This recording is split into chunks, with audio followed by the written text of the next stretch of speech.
I paid a grand total of £90 for two faulty Xbox One S consoles. I'm not sure if they're 1TB or 500GB. Either or, it's not a bad price for two faulty ones. Hopefully I can fix them and make a little bit of profit. Please excuse the mess that I have behind me. Straight off the bat, let's test the consoles and make sure that they actually have no power. More often than not, it's actually not the same fault as what's listed. However, we will check. Do we get any power with Xbox One S number one? No, we don't. We get nothing at all. That is good. I do see some liquid damage down here on the sync button. We'll take a closer look at that in a second. And you can also see with this one that we have quite a big crack where the front USB is on the chassis. So that is going to be interesting. And we take Xbox One S number two. Do we get anything with this? Power button, pressing it down. No, we don't. Where have I got that from then? Any power? No, nothing. A little bit better condition than the first one, but no power at all. Okay, good. So we know that we have two non-working Xbox One S's, which is going to be nice for the video. So without further ado, let's get one of them apart and start inspecting to see why it's not working. This is Xbox number one, and I don't know if you can see this, but there seems to be some liquid sort of wax around the bottom of the Xbox, so that's going to be really interesting. It has been opened before, which is why the sticker is missing, and it's falling apart on us, which is always a good sign. Oh my gosh, what is going on here? Well, it's going to need a new bottom casing regardless, that's for sure. This does not fill me with a lot of faith. What is that? Just like slime. And we seem to be missing a few screws. Oh dear Lord above. We're missing all the screws for the heatsink. Should have 4.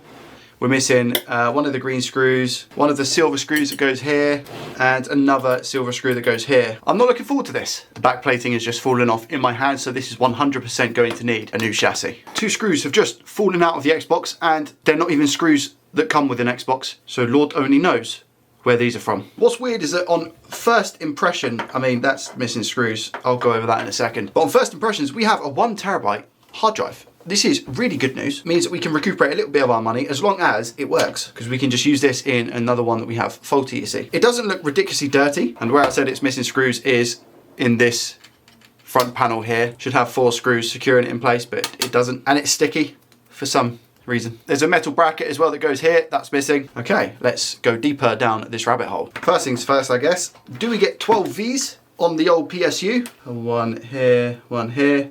Yes, we do. We do get 12 volts on the PSU. Okay, so the PSU is fine. Good to know, Jon Snow. I found out where those odd screws have come from. Why are there Phillips screws in the Wi-Fi card? They shouldn't be there. It should be T9s or T8s. This is one of the main reasons why I say to people, like, if you're gonna start trying to fix things and get into repairing as a hobby, always go with the limit that you're willing to lose, because what you buy on eBay sometimes is just gonna be horrendous. I can see a little bit of liquid down on the 12 volt line, and what I'm gonna do is if I take my multimeter real quick, and we're gonna check and see if there's an actual short on the 12 volt line, which is where we would initially get power. Multimeter into continuity mode, which is the mode that beeps when we have a complete circuit. Black on ground, and then on here, the 12 volt line. We have a short. Now we're gonna head straight over to the microscope and see exactly what's going on that rail. Hello there, Mr. Liquid Damage. It's not actually a lot, it's quite a minimal amount, as you can see, right here, just where this MOSFET is. If we have a look down the rest of the rail, we've got a little bit of maybe more liquid damage here mixed with some dust for tonight's dinner. And if we go down a little bit more, again, you can see a little bit of a corroded cap here, so this could be the issue here, but my bets are actually going to be on one of the MOSFETs. So let's go up to the top. What are the chances it's going to be this little MOSFET here that is shorted? We now put our multimeter into diode mode, and let's just see what reading we get on this MOSFET on the gate. We're looking for around about 0.6, and we have a short to ground. So if I now put my meter back into continuity mode, we should hear a beep indicating that there's a short on the gate of this MOSFET, which there is, as you can hear. If I check this one, we don't have a short to ground because there's no beep. And if we check the rest of them, do we have a short to ground here? Nope. Short to ground here? Nope. And our final ones down here? Nope. Nope. I'm pretty sure this cap is actually low impedance. So even though we hear a beep here, we should have a reading. Yeah, it's 1 ohm and 5 ohms on this side. That's fine, that's normal. So maybe we got lucky with this one, and I'm gonna remove this little MOSFET here, put another one on, and see if that has fixed this Xbox. If it has, that's a huge win. Tiny little bit of flux just around the MOSFET here, 480 degrees Celsius with an airflow speed of 99%, and we're gonna send this guy home. And a little clean around the area to get rid of any of this liquid that might be around it. Put some more flux on this area. Take our little soldering iron guy. I'm just going to put a blob here. Not the most ideal tip to use. Can I maybe use some of this solder, because that is a lot. I think I'm going to get lucky enough. Come on, you can do it. This is way too much. I'll tell you what, I'm going to keep it on here. We obviously don't need these two connecting. And I'm going to show you what happens when you have too much solder on the pad, instead of just wicking it away. I'm now just grabbing a MOSFET from a donor board. Leave that there for a second. We should also check to see if the short is gone, so we'll do that now quickly before we do put the other MOSFET on. Meters in continuity mode again. We have ground this side, so we should get a beep. Do we get a beep this side? No, we don't. Perfect. So the short has gone. Let's put the other MOSFET on. That's so much solder. So much. This is what happens when you have too much solder.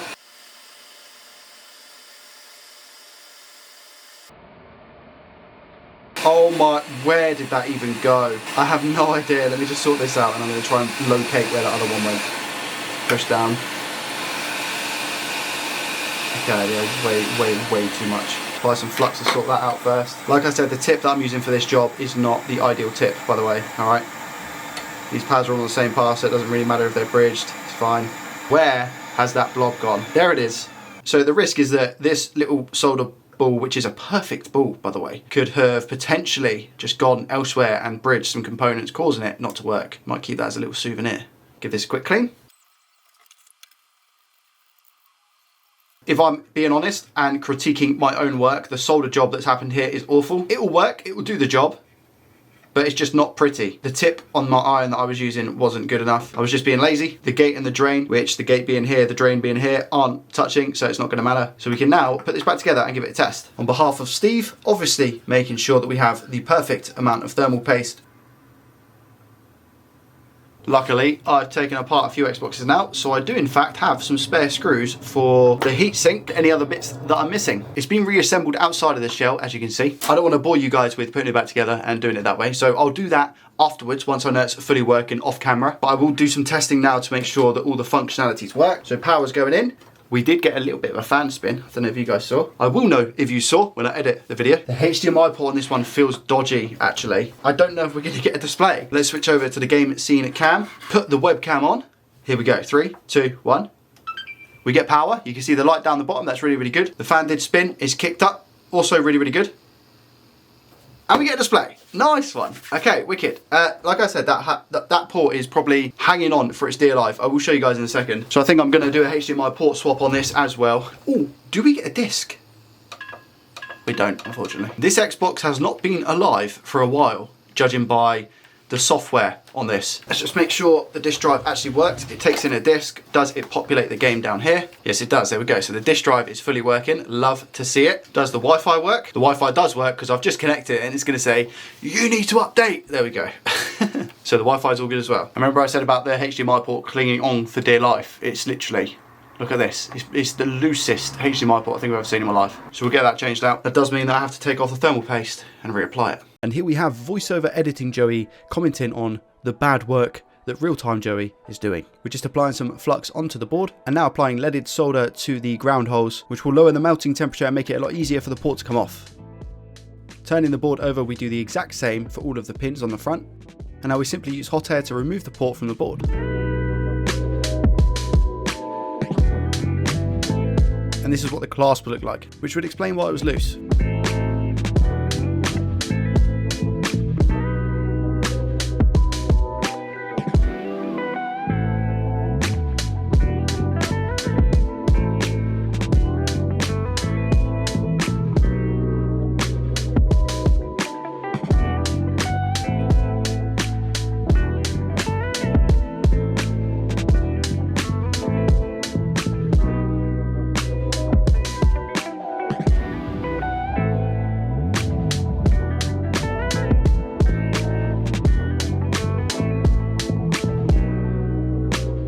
That's Xbox One S number 1 fixed. Let's see if we can go 2 out of 2. The condition for this one is slightly better, well, a lot better. We have a little bit of dust in the holes here, but again, expected with these consoles. Looks like it has been opened as well. As you can see, the sticker is missing here. We might get lucky and it might be the exact same thing. So let's open it up.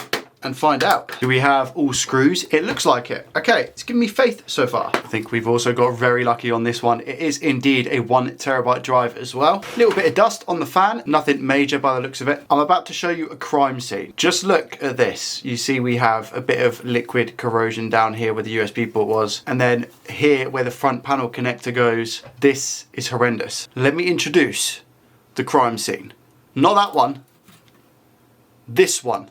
Jeez Louise. On the power rail we have nothing. The corrosion is around this area here. So I don't actually know if we'll have a short on the 12 volt line. Maybe it's just that the power button isn't registering itself because of this monstrosity. Let's have a look under the scope. This is the back of the board that I was showing you underneath the camera. And we have 2 massive capacitors here that I just don't even know. This is all just rust. I don't know what components are meant to be where. The chances of this one surviving are fairly slim, but I'm going to give it my best shot. These are the pins for the front panel connector. We do have a short on the 12 volt line, so I'm going to go ahead and guess it's maybe one of these MOSFETs that is giving us the issue. Because I know where the damage is, I am going to clean up this area now just so I can see what components are here, and then I'm going to look at another board to compare and then transfer any over that I need to. It might just be worth transferring every single component, to be honest.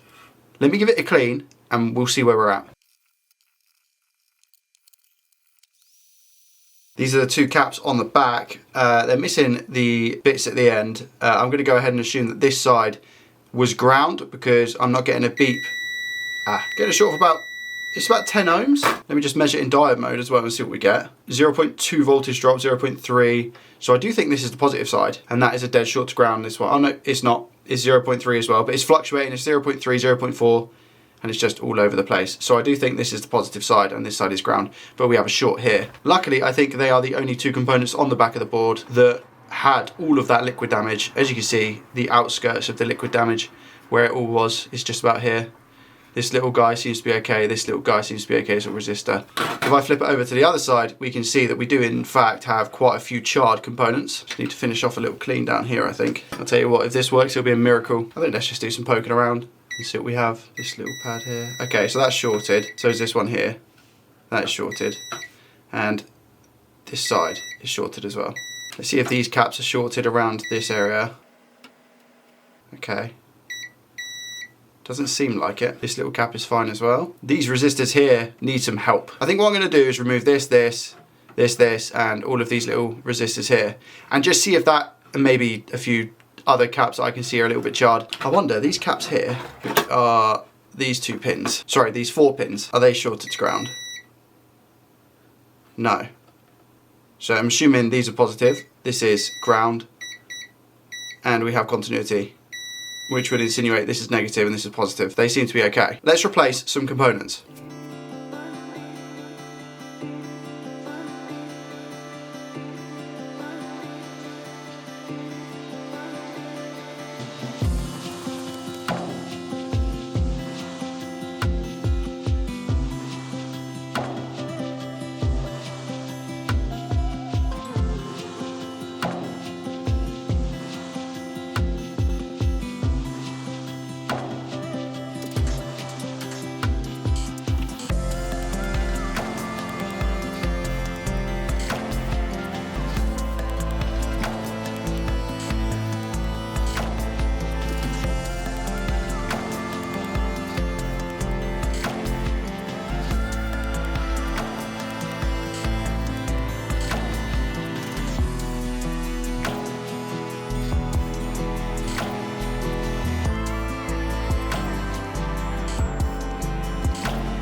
No idea if that has actually resolved the issue, but we're going to plug in power now and give it a test. It could blow up, so I'm also quite cautious of that. Power going in. Okay, power's in. Where's the HDMI? I did see a fan spin, which is always good. Do we get power to the console? We do, and it turns straight back off. Oh no. It's a beep on, beep off, but it doesn't even turn on for a sec. It turns on for literally a second, as you can see, and then it turns off. Okay, so we got rid of the 12 volt short, but now we need to see if we can go ahead and locate why it's not turning on. This might be a lost cause because of how bad the damage was, but I haven't come this far to not give it a go. Let's check our voltage rails. So we put our black probe on ground. Let's check for our 5 volt line. We have 5 volts. Let's check 3.3. We have 3.3. Let's check 1.8. We have 1.8. And let's check 1.1. We have 1.1. So we have all of our voltage rails. That is going to make this extremely tricky, to the point where I'm thinking I don't think it's worth it. I could investigate this one a little bit more, but because of the severity of the liquid damage and how much of it there actually was, I'm going to call it quits on this one. I've already spent a long time replacing loads of different components. I have all the voltage rails, so it won't be an easy find. I could be here for another few hours easily with this one. I will save the board for a live stream perhaps though, and just put a little note on it so we can all go through it together. So I'm not giving up on it just yet. I just don't have the time right now to finish it on this video. We fixed 1 console out of 2, I'll take it. If you want to see me fix some more Xbox One S consoles, click on this video up here, where I at least try to fix some more Xbox One S consoles. Hit the thumbs up button if you enjoyed, and I will catch you in the next one. Peace.